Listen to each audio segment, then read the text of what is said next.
انسان کو جتنی بھی نعمتیں فراہم ہوئی ہیں ان ساری نعمتوں کی انتہا جنت ہے، اور انسان پر جتنی بھی مصیبتیں آتی ہیں، جتنی بھی پریشانیاں آتی ہیں، ان ساری مصیبتوں اور ساری پریشانیوں کی انتہا جہنم ہے۔ اور یہ دونوں جنت ہو یا جہنم، ان کا تعلق رضا الہی اور غضب الہی سے ہے۔ جس سے راضی ہو جائے اسے نعمتیں دے دے، جس سے ناراض ہو جائے اسے جہنم میں ڈال دے۔ تو بنیاد ہے، اساس آدمیت ہے اللہ کی رضا اور اللہ کا غضب۔ یہ جو تم سنتے ہو نا، شریعت اسلام، بڑی فقہیں ہیں مسلمانوں میں، اور بڑی اعلیٰ فقہیں ہیں مسلمانوں میں۔ فقہ حنفی ہے، فقہ حنبلی ہے، فقہ مالکی ہے، فقہ شافعی ہے، فقہ زیدی ہے، فقہ ظاہری ہے، اور فقہ جعفری ہے۔ ان ساری شریعتوں کی بنیاد 5 چیزیں ہیں۔ یہ جو مسلمانوں میں فقہ پائی جاتی ہے نا، ان کی بنیاد 5 چیزیں ہیں: واجب، حرام، مستحب، مکروہ، مباح۔ چھٹی کوئی شے نہیں ہے۔ دنیا میں تم جو بھی کام انجام دیتے ہو ان 5 چیزوں کے دائرے میں ہوتا ہے، اس سے باہر نہیں ہوتا۔ واجب کیا ہے؟ واجب کیا ہے؟ کرنا ضروری، چھوڑنا حرام، وہ واجب ہے۔ تو اب حرام کیا ہے؟ چھوڑنا ضروری، کرنا حرام۔ دیکھو کس طریقے سے فقہ اسلام کو مرتب کیا گیا ہے۔ واجب کرنا ضروری، چھوڑنا حرام۔ حرام چھوڑنا ضروری، کرنا حرام۔ مستحب کرو تو اچھا ہے، چھوڑ دو تو حرج نہیں ہے۔ مکروہ نہ کرو تو اچھا ہے، کر لو تو کوئی حرج نہیں ہے۔ دیکھ رہے ہو نا؟ مباح، واجب، حرام، مستحب، مکروہ۔ مباح چاہے کرو چاہے نہ کرو۔ تو یہ کس نے کہا چھوڑنا ضروری ہے؟ بھائی توجہ رہے، یہ کس نے کہا کہ چھوڑنا ضروری ہے؟ یہ کس نے کہا کہ کرنا ضروری ہے؟ یہ کس نے کہا کرو تو اچھا ہے، چھوڑ دو حرج نہیں ہے؟ کس نے کہا چھوڑو تو اچھا ہے، کرو تو حرج نہیں ہے؟ بھائی یہ ساری بنیادیں رضا الہی پر ہے۔ اگر وہ ناراض ہے تو واجب ہے، اگر وہ ناراض تو حرام ہے۔ میں نے سورہ حجرات کی آیت اپنے سننے والوں کی خدمت میں پیش کی کہ یا ایھا الناس انا خلقناکم من ذکر و انثی وجعلناکم شعوبا وقبائل لتعارفوا ان اکرمکم عند اللہ اتقاکم۔ ایک مرد اور ایک عورت سے پیدا ہوئے ہو، اور ہمارے نزدیک بڑائی کا معیار دولت نہیں ہے، بڑائی کا معیار اقتدار نہیں ہے، بڑائی کا معیار رنگ نہیں ہے، بڑائی کا معیار نسل نہیں ہے۔ ہماری نگاہ میں بڑائی کا معیار فقط تقویٰ ہے۔ لیس البر ان تولوا وجوہکم قبل المشرق والمغرب ولکن البر من آمن باللہ۔ آیت شروع ہوئی نیکی سے اور آیت ختم ہوئی اولئک ھم المتقون۔ جو نیکی کرے وہ متقی ہیں، جو نیکی کرے وہ متقی ہیں۔ تو بنیاد ہے، توجہ ہے، بنیاد ہے تقویٰ۔ اسی لیے حجۃ الوداع کے خطبے میں میرے نبی نے جو پوری انسانیت کو منشور دیا ہے، پوری نسل آدم کو جو منشور دیا ہے، وہ منشور یہ ہے کہ لا فضل لعربی علی عجمی الا بالتقویٰ ولا فضل لاحمر علی الاسود الا بالتقویٰ۔ کوئی فضیلت نہیں ہے کسی عرب کو کسی غیر عرب پر مگر تقوی سے، اور کوئی فضیلت نہیں ہے کسی گورے کو کالے پر۔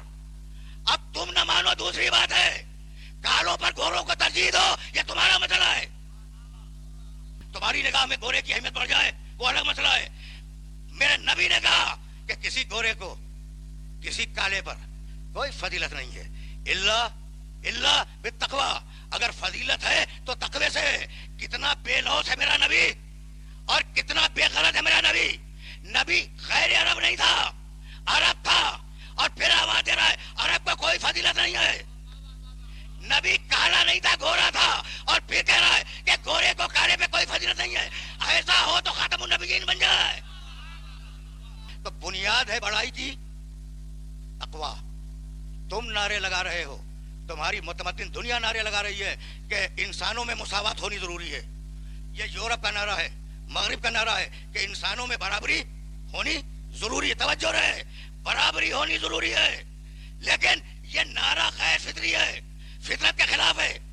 غریب چاہے گا کہ میں امیر کے برابر ہو جاؤں، امیر نہیں چاہے گا کہ میں غریب کے برابر ہو جاؤں۔ غیر فطری باتوں پر آدمیت کی بنیادیں رکھ رہے ہو، غیر فطری باتوں پر انسانیت کی اساس قائم کر رہے ہو. تو غریب چاہے گا کہ میں امیر کے برابر ہو جاؤں، امیر نہیں چاہے گا کہ میں غریب کے برابر ہو جاؤں. جاہل چاہے گا کہ میں عالم کے برابر ہو جاؤں، عالم نہیں چاہے گا کہ میں جاہل کے برابر ہو جاؤں. یہ غیر فطری ہے. لیکن فطرت یہ ہے کہ ہر چاہے گا، ہر انسان چاہے گا کہ میں اللہ سے قریب ہو جاؤں. اسی قرب کا نام تقویٰ ہے. مسائل اگرچہ نامانوس ہیں، مسائل اگرچہ سطح عمومی سے بلند ہیں، ہر انسان کے سمجھنے کی بات نہیں ہے، لیکن میں تم سے نہ بیان کروں تو کس سے بیان کروں؟ اس لیے کہ یہ درسگاہ حسینی کے طالب علم بیٹھے ہوئے ہیں.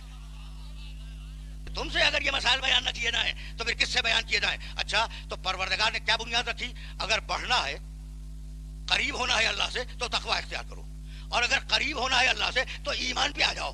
دو ہی تو بنیادیں ہیں نا. آیت نے اخیر میں کہا اولئک هم المتقون، تقوی والے وہی ہیں. اور شروع میں کیا کہا؟ ولکن البر من آمن باللہ والیوم الآخر والملائکۃ والکتاب والنبیین. ایمان اور تقویٰ. بھائی دیکھو، رنگ پر فضیلت کی بنیاد رسول نے نہیں رکھی کہ گورا ہے کالا ہے، ٹھیک. نسل پہ بنیاد نہیں ہے. حسن و جمال پر بڑائی کی بنیاد اللہ نے اور رسول نے نہیں رکھی. قد و قامت پر بڑائی کی بنیاد نہ اللہ نے رکھی نہ رسول نے رکھی. اس لیے کہ رنگ اس کا دیا ہوا اکتسابی نہیں ہے. میں اپنی مرضی سے اپنے کو گورا نہیں کر سکتا، میں اپنی مرضی سے اپنے کو حسین نہیں کر سکتا. تم اپنی مرضی سے نہ اپنے قد کو بڑا کر سکتے ہو نہ چھوٹا کر سکتے ہو. تو وہ بات جو جبری ہو اس میں فضیلت نہیں ہوتی، جو کمائی جائے فضیلت اس میں ہے. آدمیت کے اساس تقوی پہ ہے، ایمان پہ. تقوی کا تعلق عمل سے ہے. اب جتنا عمل کرتے جاؤ گے تمہاری حرکت عمل تیز ہوتی جائے گی، ٹھیک ہے نا. اور جتنا ایمان میں بڑھتے جاؤ گے تمہارے عقائد مستحکم ہوتے جائیں گے. تقوی کا تعلق ہے اعمال سے، ایمان کا تعلق ہے عقیدے سے. بھائی توجہ رہے، ایمان کے درجات لامحدود. میرا ایک ایمان ہے، ایک سطح ہے میرے ایمان کی، ایک لیول ہے، ٹھیک ہے نا. تمہارا ایمان اس سے بڑا ہے، اچھا اس کا ایمان تم سے بڑا ہے، اور اس سے بڑا کوئی اور ایمان ہے. چلے جا رہے، لامحدود ہے ایمان کے درجے. ایمان کی سیڑھیاں لامحدود ہیں، آگے بڑھتے جاؤ. اسی طریقے سے تقوی کی سیڑھیاں لامحدود ہیں. میں چھوٹا متقی، تم مجھ سے بڑے متقی، وہ تم سے بڑا متقی، اس سے بڑا متقی کوئی اور اس سے بڑا متقی کوئی اور. تو ایمان میں سیڑھیاں لامحدود، تقوی میں سیڑھیاں لامحدود. لیکن ایک جملہ سننا، اور اب اس جملے کو قیامت تک کے لیے یاد رکھنا. بھائی میں نے یہی تو ثابت کیا نا کہ ایمان میں جو درجے ہیں وہ لامحدود ہیں، اور تقوی میں جو درجے ہیں وہ لامحدود ہے. لیکن میری ایک بات کو یاد رکھنا کہ لامحدود دنیا میں کچھ نہیں ہے، لامحدود فقط اللہ ہے. تو ہماری نسبت سے ایمان لامحدود، تقوی لامحدود. اس کی نسبت سے ایمان کو بھی کہیں رکنا ہے، تقوی کو بھی کہیں رکنا ہے. تو مالک تقوی کہاں رکے گا؟ کہاں وہاں رکے گا جہاں امام المتقین بن جائے. لیکن دو چیزیں ہیں بھائی، دو چیزیں ہیں. تقوی بھی میری نسبت سے لامحدود، ایمان بھی میری نسبت سے لامحدود. لیکن تقوی اس کی نسبت سے محدود، کہیں نہ کہیں تقوی کو رکنا ہے، اور ایمان کو بھی اس کی نسبت سے کہیں نہ کہیں رکنا ہے. تو مالک تقوی تو رک گیا امام المتقین پہ جا کر، اب ایمان کہاں رکے گا؟ کہا اسی دن کے لیے میرا نبی خندق میں کہہ گیا ہے برد الایمان کلہ الی الکفر کلہ. اگر ایمان پہ ثابت قدم رہے، اگر تقوی پر ثابت قدم رہے، تو صرف نیک مقصد کے لیے توجہ رہے، نیک ہی ذریعے تلاش ہوں گے، غلط ذریعے تلاش نہیں ہوں گے. دنیا کا اصول یہ ہے کہ اگر مقصد نیک ہے تو اس تک پہنچنے کے لیے جائز ناجائز کوئی بھی ذریعہ استعمال کرو. اسلام نے آواز دی نہیں، اگر مقصد نیک ہے تو ذریعے کا نیک ہونا ضروری ہے. بھائی تمہارا محاورہ ہے کہ محبت اور جنگ میں سب کچھ جائز ہے نا محاورہ؟ محبت اور جنگ میں سب کچھ جائز ہے. اللہ نے کہا نہیں، محبت اور جنگ میں سب کچھ جائز نہیں ہے. جسے ہم جائز قرار دیں وہ جائز ہے، جسے ہم حرام قرار دیں وہ حرام ہے. دنیا کا طریقہ ہے کہ اگر جنگ میں فریق مخالف پر غالب آنا ہے تو جو بھی ذریعہ استعمال کرو.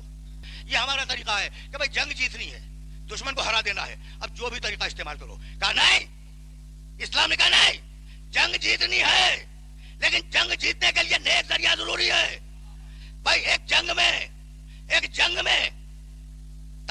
ایک مجاہد کی، اور سامنے والے دشمن نے تلوار دیکھ کے کہہ دیا لا الہ الا اللہ محمد رسول اللہ. بھائی ٹھیک ہے نا بھائی، عجیب مرحلہ فکر ہے بھائی. یہ تو تاریخ کا مسئلہ ہے، تاریخ کا مسئلہ ہے. تلوار کھینچی ایک مجاہد کی، اور جو دشمن تھا کافر، اس نے چھوٹتے ہی دیکھا کہ تلوار میرے سر پہ آنے والی ہے، کہنے لگا لا الہ الا اللہ محمد رسول اللہ. اس کے باوجود مجاہد نے گردن کاٹ دی. جب پیغمبر اکرم کو اطلاع ہوئی، کہا بڑا اس مجاہد کو. وہ مجاہد آیا، کہا یہ تم نے کیا کیا؟ کہا یا رسول اللہ میں جان رہا تھا کہ وہ کلمہ جھوٹا پڑھ رہا ہے. کہا بھائی جھوٹ کا اور سچ کا تعلق تو دل سے ہے، کیا دل کو چیر کے دیکھا تھا؟ بھائی جھوٹا پڑھا کلمہ اس نے، دل سے نہیں پڑھا، یا زبان پر غلط الفاظ آ گئے، دل اس کے ساتھ تائید نہیں کر رہا تھا، کہ تو کیا تم نے دل کو چیر کے دیکھا تھا؟ کہا یا رسول اللہ چیر کے تو نہیں دیکھا تھا. جلال بہ رحمت للعالمین علی سے مڑ کے کہا جتنے خونے ناحق ہو گئے ہیں ان سب کی دیت اسلام کی طرف سے ادا کرو. یعنی پیغمبر نے بتلا دیا کہ خون بہانا اسلام میں آخری علیہ پہلا نہیں ہے. بھائی سمجھ رہے ہو؟ اس لیے کہ اسلام خون بہانے کے لیے جنگ نہیں کرتا. اسلام خون بہانے کے لیے جنگ نہیں کرتا. اسلام جنگ کرتا ہے ایمان کی استواری کے لیے، تقوی کی استواری کے لیے. اب بتلاؤں کہ اسلام میں فوجی کی دعا کیا ہے؟ ربنا افرغ علینا صبرا وثبت اقدامنا وانصرنا علی القوم الکافرین. مسلمان سپاہی کی دعا بتلاؤں کیا ہے؟ ربنا افرغ علینا صبرا. حضرت طالوت علیہ السلام جب فوجوں کو لے کے گئے ہیں تو فوجوں کی زبان پہ یہ جملہ تھا، اور قرآن نے اسے قیامت تک کے لیے محفوظ کر دیا. ربنا افرغ علینا صبرا، پروردگار ہم پر صبر کو نازل کر دے. وثبت اقدامنا، ہمارے قدموں کو ثابت کر دے، ثابت قدم بنا دے. وانصرنا علی القوم الکافرین، اور ہمیں کافرین پر غلبہ دے دے. بھائی سننا، پہلا مطالبہ مسلمان سپاہی کا مالک صبر دے دے. دوسرا مطالبہ سپاہی کا مالک ہمارے قدموں کو استحکام دے دے. تیسرا مطالبہ مالک ہمیں کافروں پر غالب کر دے. تو کافروں پر غالب آنے کے لیے میدان میں رکنا ضروری ہے، بھاگنے سے کافروں پہ غلبہ نہیں ہوگا. یاد رکھو گے نا مسلمان سپاہی کی اس دعا کو جو قرآن مجید نے بیان کی، ربنا افرغ علینا صبرا. بھائی توجہ رہے، توجہ رہے. ربنا افرغ علینا صبرا، مالک ہم پر صبر اتار دے. وثبت اقدامنا، مالک ہمیں ثابت قدم کر دے میدان میں. وانصرنا علی القوم الکافرین، اور ہمیں کافروں پہ غلبہ دے دے. جہاں صبر ہوگا وہاں سے بات قدم ہوگا، جہاں سے بات قدم ہوگا وہاں کافر پہ غلبہ ہوگا. بھائی ساری جنگوں میں دیکھا نہ صبر کہیں اور نظر آیا، نہ سے بات قدم کہیں اور آیا نظر، سوائے اس ایک کے جس کے لیے نبی نے آواز دی تھی برز الایمان کلہ الی الکفر کلہ. اب تمہیں حق ہے کہ مجھ سے سوال کرو یہ کیسے کہہ دیا کہ ثبات قدم ایک کے پاس ہے. تو چلو پھر قرآن کی طرف توجہ رہے. ان تنصر اللہ ینصرکم ویثبت اقدامکم. ساری انسانیت سے اللہ نے کہا اگر تم اللہ کی مدد کرو گے تو اللہ تمہاری مدد کرے گا. ویثبت اقدامکم، اور تمہارے قدموں کو ثبات عطا کرے گا. بھائی توجہ رہے، اگر تم اللہ کی مدد کرو گے تو اللہ تمہاری مدد کرے گا اور ثبات قدم عطا کرے گا. تو کامیابی کے لیے ضروری ہے کہ اللہ کی مدد کرو. جب اللہ کی مدد ہوگی تو ثبات قدم ہوگا. بھائی ثبات قدم سمجھ میں آ گیا؟ رکو گے میدان میں، رکو گے میدان میں. جب تو ثبات قدم ہوگا شرط ہے کہ تم اللہ کی مدد کرو، اللہ تمہاری مدد کرے. اور اگر تم اللہ کی مدد کرو گے تو اللہ تمہیں میدان میں ثابت قدم رکھے گا. طے ہو گئی بات طے ہو گئی نا. بھائی دیکھو یہ آیت میرے نوجوان دوستوں کے ذہنوں تک پہنچ جائے اور محفوظ ہو جائے. ان تنصر اللہ، اگر تم مدد کرو گے اللہ کی، ینصرکم، اللہ تمہاری مدد کرے گا. تو تم کو مدد اللہ کی کب ملے گی؟ جب تم اللہ کی مدد کرو گے. اور ثبوت کیا ہوگا؟ ثبوت یہ ہوگا کہ تم میدان سے ہٹو گے نہیں، میدان میں جم کے رہو گے. اب اگر نظر آ جائے کوئی تاریخ میں جو میدان میں جم کے رہا ہو تو وہی اللہ کی مدد ہے اور وہی اللہ کی مدد کرنے والا ہے. پوری تاریخ اسلام میں کوئی نہ ملا. ایک جنگ میں فوج کے سرداروں نے کہا کہ یا علی گھمسان کا جنگ ہونے والی ہے، گھمسان کا رن پڑنے والا ہے. ظاہر ہے کہ سرداروں کے قدم اکھڑ جائیں گے. تو یا علی ایک جگہ معین کر دیجئے کہ آپ وہاں ہو، ہم اگر آپ سے مشورہ کریں. تو مسکرا کے کہا کہ تم جگہ خود معین کرو، میرے لیے جگہ معین کرنے کی ضرورت نہیں ہے. مجھے جہاں چھوڑ کے جاؤ گے وہیں ملوں گا، کہیں اور نہیں ملوں گا. بہادری کی پوری تاریخ انسانیت میں آدم سے قیامت تک علی کے علاوہ کسی کا جملہ نہیں ملا کہ جہاں مجھے چھوڑ کے جاؤ گے وہی میں ملوں گا. تو علی علامت ہے ثبات قدم کی. اور آیت دیکھا کہ جو اللہ کی مدد کرے اسے اللہ ثبات قدم دیتا ہے. تو علی کو ثبات قدم اس لیے ملا کہ وہ اللہ کی مدد کر رہا تھا. تو جو اللہ کی مدد کرے اگر ہم اس سے مدد مانگ لیں تو بدعت کیسے؟ واپس چلو پھر تاریخ قرآن کی طرف. میں نے کہا حضرت طالوت کی فوج کا وہ نعرہ تھا ربنا افرغ علینا صبرا وثبت اقدامنا وانصرنا علی القوم الکافرین. طالوت کو جانتے ہو؟ سورہ بقرہ میں سنا. میں طالوت کے واقعے پہ آ گیا ہوں اور یہ طالوت کون ہے ذرا سے تمہیں بتلانا چاہ رہا ہوں. سورہ بقرہ دوسرا سورہ قرآن کا آیت کا نشان 246 اور آگے تک آیتیں گئی ہیں 256 تک 10 آیتیں ہیں تقریباً. علم ترى بھائی سننا علم ترى الى الملأ من بني اسرائیل من بعد موسیٰ اذ قالوا لنبی لهم ابعث لنا ملکا نقاتل فی سبیل اللہ. حبیب یاد کرو اس واقعے کو جو یہودیوں میں ہوا بنی اسرائیل میں ہوا لیکن موسیٰ کے بعد ہوا.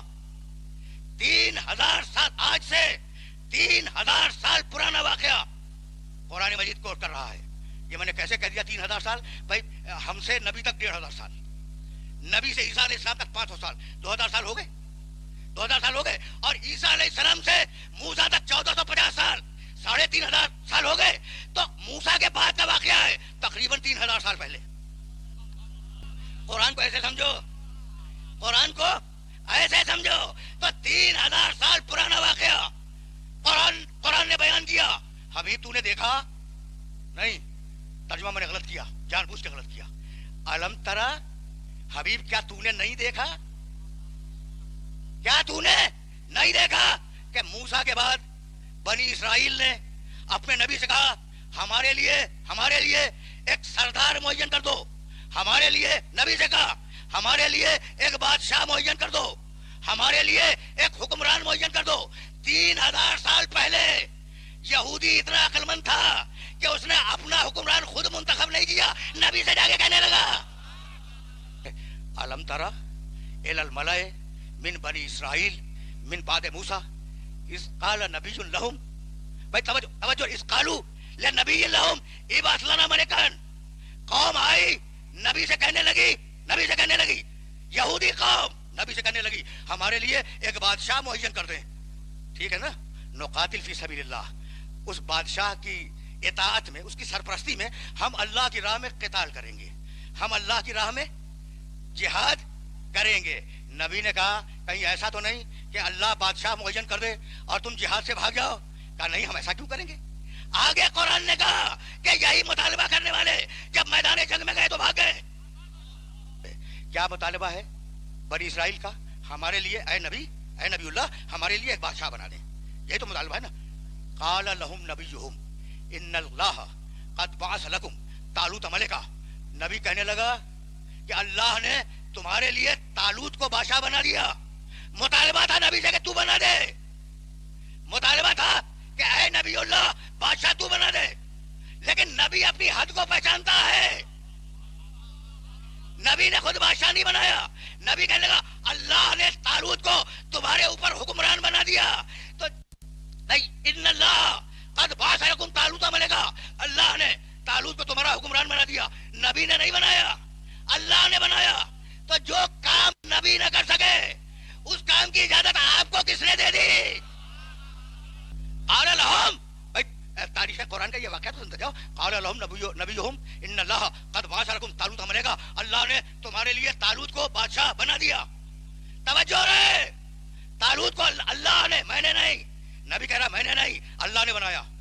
اب سنو گے یہودیوں نے جواب کیا دیا, انا لہ الملک علینا ونحن احق بالملک منہ ولم یؤتا ساعۃ من المال. بھئی یہ ہمارا بادشاہ کیسے ہو جائے گا؟ ہم تو خود بادشاہت کے لائق ہیں, اس کے پاس تو کچھ نہیں ہے. تو یہودیت کی نگاہ میں غریب بادشاہی کے لائق نہیں ہے, غنی بادشاہی کے لائق ہے. انا لہ الملک علینا, یہ کیسے ہمارا حکمران بن جائے گا؟ بھئی آپ نے ہاتھ جوڑ کے نبی سے کہا تھا کہ ایک بادشاہ بنا دیجیے. نبی کہتا ہے کہ اللہ نے طالوت کو بادشاہ بنا دیا. آپ کہنے لگے یہ تو غریب نہیں ہے, غریب آدمی ہے, پیسے نہیں ہے اس کے پاس, یہ کہاں سے ہم پہ حکومت کرے گا؟ ہم تو خود اس قابل ہیں کہ اس کے اوپر حکومت کریں. لم یؤتا ساعۃ من المال, اس کے پاس مال نہیں ہے. تو یہودیت کی نگاہ میں حکمرانی کے لیے مال ضروری ہے. سننا، یہودیت کے نگاہ میں حکمرانی کے لیے مال ضروری ہے. اور اب نبی نے جواب دیا، بھائی اس لیے اللہ نے اسے بادشاہ بنایا کہ ان اللہ اصطفیٰ علیکم، اللہ نے اسے منتخب کیا ہے. وَزَادَهُ بَسْطَةً فِي الْعِلْمِ وَالْجِسْمِ، اللہ نے اسے علم بھی دیا ہے، طاقت بھی دی ہے. تو جہاں تین چیزیں پیدا ہو جائیں، اللہ کا انتخاب، اللہ کا دیا ہوا علم، اللہ کی دی ہوئی طاقت، وہی سردار لشکر ہوگا. تو جب سردار لشکر کے لیے عالم اور بہادر ہونا ضروری ہے تو کیا امت کے سردار کے لیے ضروری نہیں ہوگا؟ ان اللہ اصطفاہ علیکم. دیکھو، لشکر کی سرداری کے لیے قرآن نے تین شرطیں بتلائی ہیں. تین. ان اللہ اصطفاہ علیکم، یہ اللہ کا منتخب کرتا ہے، بندوں نے اسے منتخب نہیں کیا. یہ ایک صفت ہے. زادہ بسطۃ فی العلم، اللہ نے اسے علم دیا ہے. والجسم، اللہ نے اسے طاقت دی ہے. تو اب جس میں بھی تینوں صفتیں پائی جائیں، اللہ کا انتخاب ہو، علم کمال پہ ہو، طاقت کمال پہ ہو، وہی سردار لشکر ہوگا، کوئی اور نہیں ہوگا.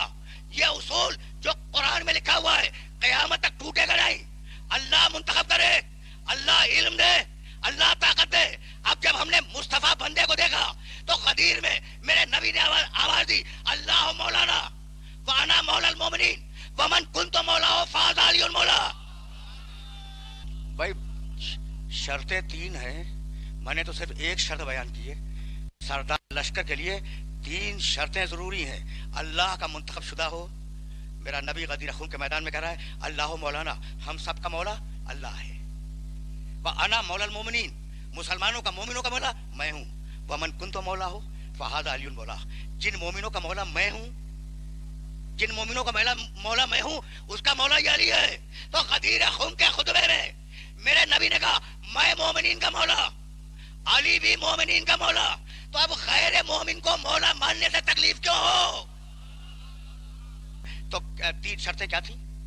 یہ پڑھا لکھا مجمع ہے اور ظاہر ہے کہ صاحبان فہم و فکر اس مجمع میں تشریف فرما ہے. بھائی وہ تین شرطیں کیا تھیں جو سردار لشکر کے لیے ضروری ہیں؟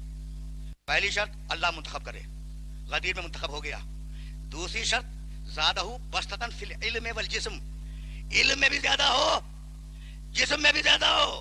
بھائی علم میں ہے کون زیادہ امت میں؟ جب نبی پار کے کہے کہ میں ہوں علم کا شہر اور یہ اس کا دروازہ ہے. اللہ کا انتخاب سمجھ میں آ گیا، علم کا سمجھ میں آ گیا. اب فقط طاقت ہی سمجھنا چاہتے ہو نا تو رسول تو نہیں بولا، لیکن احد کے میدان میں فرشتہ چیختا ہوا آیا، لا فتح الا علی، لا سیف الا ذو الفقار. واقعہ پرانا ہے لیکن چونکہ قرآن ہر روز تازہ ہے اس لیے واقعہ بھی تازہ ہے. بھائی اب میں اپنے سننے والوں کو ایک جملہ ہدیہ کرنا چاہ رہا ہوں. آیت کی طرف پھر واپس چلو. ان اللہ اصطفیٰ علیکم، اللہ نے سردار لشکر کو منتخب کیا ہے. زادہ بسطۃ فی العلم والجسم، علم جانتے ہو، جسم طاقت. اللہ نے اسے علم دیا ہے اور اللہ نے اسے طاقت دی ہے. علم کا تذکرہ پہلے ہے، طاقت کا تذکرہ بعد میں. طاقت بہت اچھی چیز ہے، شجاعت اور بہادری بہت اچھی چیز ہے، لیکن علم کے بعد، علم سے پہلے طاقت نہیں، علم کے بعد طاقت. اس لیے کہ اگر علم ہوگا تو طاقت کے صحیح اور غلط استعمال کو سامنے رکھے گا. ان اللہ اصطفیٰ علیکم وزادہ بسطۃ فی العلم والجسم، علم پہلے، طاقت بعد میں. طاقت کی بڑی اہمیت ہے لیکن طاقت کی اہمیت علم کے بعد ہے. علی کی پیدائش کے فوراً بعد دو واقعے ہیں. علی کی پیدائش کے فوراً بعد علی کی زندگی کے دو واقعے ہیں. خانے کعبہ سے نکلے، محمد کی آغوش میں آئے، قرآن کی تلاوت کی، اور جب ماں اپنے گھر میں لے گئی اور جھولے میں لٹا دیا علی کو تو اجدر چیر دیا. قرآن کی تلاوت علم ہے، اجدر کا چیرنا طاقت ہے. اچھا تو طالوت معین ہو گئے. اب ذرا سا آگے چلو، قرآن مجید کا بیان کیا ہوا یہ واقعہ ذرا سا آگے بڑھ جائے. طالوت بادشاہ معین ہو گئے، اللہ نے طالوت کو بادشاہ معین کر دیا. طالوت اپنی فوج کو لے کے چلے. جب طالوت اپنی فوج کو لے کے جا رہے تھے، اچھا یہ طالوت کون ہے؟ اللہ کے منتخب شدہ ہیں، اللہ کا علم دیا ہوا ان کے پاس ہے، اللہ کی دی ہوئی طاقت ان کے پاس موجود ہے. ٹھیک ہے نا؟ کہنے لگے اپنی فوج سے، لے کے نکلے اپنے شہر سے فوج کو، کہنے لگے اپنی فوج سے ان اللہ مبتلیکم بنہر، دیکھو ہم دشمن تک جا رہے ہیں، راستے میں اللہ تمہارا ایک امتحان لے گا اور وہ امتحان یہ ہے کہ جب دشمن تک ہم پہنچیں گے تو درمیان میں ایک نہر ملے گی. فمن شرب منه فانه ليس مني, اس نہر سے جو بھی پانی پی لے وہ مجھ سے نہیں ہے. ومن لم يطعمه فهو مني, جو رہے اور جو نہ پیے وہ مجھ سے ہے. تو منی ہونے کے لیے ان اللہ مبتلیکم بنہر, راستے میں تمہیں ایک نہر ملے گی. اب اس نہر سے پانی پی لیا لیس منی, وہ مجھ سے نہیں ہے. ومن لم يطعمه, اور جس نے پانی نہیں پیا فهو منی, مجھ سے. الا من اغترف غرفة بيديه, بس تمہیں ایک چلو پانی پینے کی اجازت ہے. بھائی توجہ رہے, تو جو طالوت کا حکم نہ مانے, جو طالوت کا حکم نہ مانے, جو امتحان میں کامیاب ہو وہ منی نہیں ہے, اور جو امتحان میں کامیاب ہو جائے وہی منی ہے. تو قرآن نے اصول دے دیا کہ جو امتحان میں کامیاب ہو منی وہی ہوگا. یا رسول اللہ, آپ کہہ رہے فاطمہ کو بدر منی, علی منی, حسن منی, حسین منی, تو یا رسول اللہ آپ کو یقین ہے کہ یہ امتحان میں کامیاب ہوں گے؟ ارے بھائی یہ میرے نور کا ٹکڑا ہے, یہ کامیاب نہیں ہوں گے تو کیا وہ احمق کامیاب ہوں گے؟ یہ کامیاب نہیں ہوں گے تو کیا وہ لوگ کامیاب ہوں گے جو منی کے معنی نہیں جانتے؟ سمجھ گئے نا بات؟ بھائی میرا جملہ سننا. تو اب فاطمہ تو بدت منی, فاطمہ کامیاب, امتحان میں کامیاب, ٹھیک ہے نا. رسول نے کہا علی منی, علی کامیاب امتحان میں, ٹھیک. حسن منی, حسن امتحان میں کامیاب. حسین منی, حسین امتحان میں کامیاب. تو یا رسول اللہ آپ تو اس دنیا سے جلدی چلے جائیں گے, آپ کو کیا معلوم کیا کیا کریں گے؟ بھائی سننا خدا صاحب, یہ منی کا لفظ سمجھ لو, منی کا لفظ سمجھ لو, مجھے اجازت دے دو. یا رسول اللہ آپ تو دنیا سے چلے جائیں گے, آپ کو کیا معلوم کہ یہ لوگ بعد میں کیا کریں گے؟ تو رسول نے منی کہہ کر اپنی پوری رسالت کی سچائی کو داؤں پہ لگا دیا یا نہیں؟ بھائی مقام آل محمد سمجھ میں آ رہا ہے؟ رسول نے ان چاروں کو منی کہہ کر اپنی رسالت کو خطرے میں ڈال دیا. بھائی توجہ رہے کہ اگر یہ خلاف کر جائیں تو منی نہیں, رسول کہہ گیا ہے منی. تو ایک بات طے ہو گئی کہ محمد نے دعویٰ کیا رسالت کا اور آل محمد نے دلیل دی ہے رسالت کو. رسول کے یہ منی تمہارے ذہن میں رہیں گے نا. اور وہ طالوت کا منی جو امتحان میں کامیاب ہو جائے وہ منی ہے. تو منی ہونے کے لیے پہلی شرط کیا ہے؟ امتحان میں کامیاب ہو جانا. کیا بھول گئے؟ دیکھو میں قرآن کی آیتیں تمہارے سامنے پڑھ رہا ہوں, میں نے حدیث سے کچھ نہیں پڑھا ہے, ٹھیک ہے نا. یا تاریخ کے ایک دو واقعے پیش کیے اور یا قرآن مجید کی آیتیں. ایک منی قرآن میں اور ہے, یہ تو طالوت کا منی تھا, لیکن ایک کمال کا منی بتلاؤں. بھائی توجہ رہے, ابراہیم نے دعا کی وجنبنی وبنیہ ان نعبد الاصنام, مالک بت پرستی سے مجھے اور میرے بیٹوں کو دور رکھ.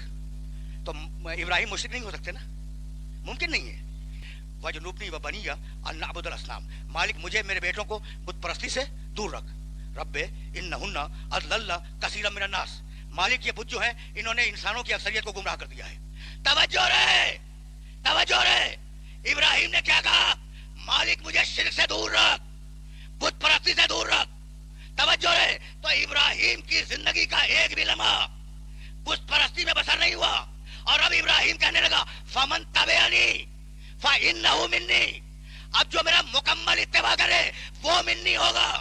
تو ابراہیم کا منی وہ ہوگا جو کبھی بت پرستی نہ کرے, جو بتوں کا سجدہ کر سکتا ہے, سب کچھ ہو سکتا ہے, ابراہیم کا منی نہیں ہو سکتا.